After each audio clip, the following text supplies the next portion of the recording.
The Merry Wake is a funeral tradition based in Ireland. The wake was a major social occasion and takes on average 3 days. The wake was an event that most people looked forward to. The days were filled with games, drinking, and horseplay. But with all the fun and games comes hard work. We do not always talk about the hard work that goes into such a production.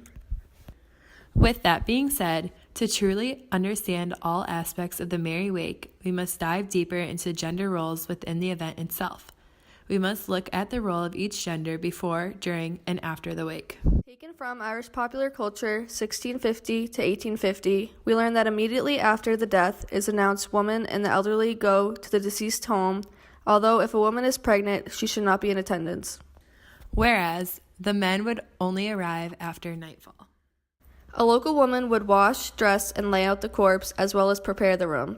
She would most often specialize in this activity. Whoever laid out the corpse should also undo the room when the corpse is taken away. If the linens were loaned, she must wet the four corners of the sheets and send them to whoever loaned the sheets to the family. Whoever washed and laid out the corpse would be responsible in the act to coffin it. A male neighbor would be responsible for shaving the male corpse. During the Merry Wake, a ritual performed by women is the art of keening. During the ritual, the old keening women might turn on each other by attacking one another. This confrontation creates joy, laughter, and excitement. The keening woman would also walk with the coffin during the funeral or ride with the coffin in the horse cart. Not only do the older women have a role in the wake, but the younger girls help provide food and drinks. Local men would provide fire. They were responsible to keep the fire going throughout the wake. Women were heavily involved in preparing for the wake, but the men would be heavily involved in enjoying the wake. It is custom that young boys would go up to 5 miles to ask an old man who is known for organizing and directing entertainment. This man would indulge in sports and tricks throughout the wake. Although some time ago the sports and tricks were acceptable, the director of the National Folklore Collection in UCD made a comment in the Irish Times that puts carnivalesque mentality into today's world by saying, "The whole notion or function of the wake games might be contradictory to us in modern times. When protocol determines a certain level of social sternness, we are not inclined to have games at a wake when the corpse is there. But I suppose part of it is that the wakes would have gone on for a number of days, and people were looking for ways to occupy themselves and to stay awake." Along with the sports and tricks, men would be given a drink on the day of the funeral. It is custom that men spill the drink into the coffin. The keening women would receive drinks of whiskey as they perform. At the beginning of the wake, men would hand out pipes. These pipes were exclusively given to men. These pipes would also usually be already filled with tobacco, or they would be given a saucer filled with cut tobacco, where he would then fill his own pipe.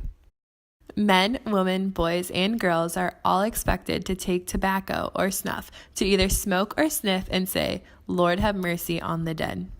The dress was also imperative, with noticeable differences between the male and the female. The men would be dressed in homemade stockings, a bainin, otherwise known as a homemade white flannel vest, along with white flannel drawers. On the other hand, women would wear a homemade white or red collared coat, a gray flannel jacket, along with a shawl covering the woman's head.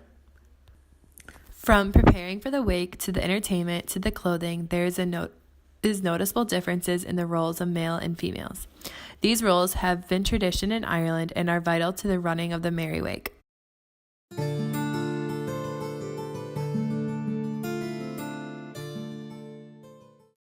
Throughout our research process, we went beyond the carnivalesque aspect of the Merry Wake and found ourselves looking into the gender roles within the wake itself. We found this perspective very interesting and thoroughly enjoyed learning about the complex structure of the Merry Wake. We found a majority of our information from the PDF we were provided. This PDF was an excerpt taken from the Irish popular culture 1650 to 1850. We were able to find information from the in-class lectures, another resource we were provided by our professor.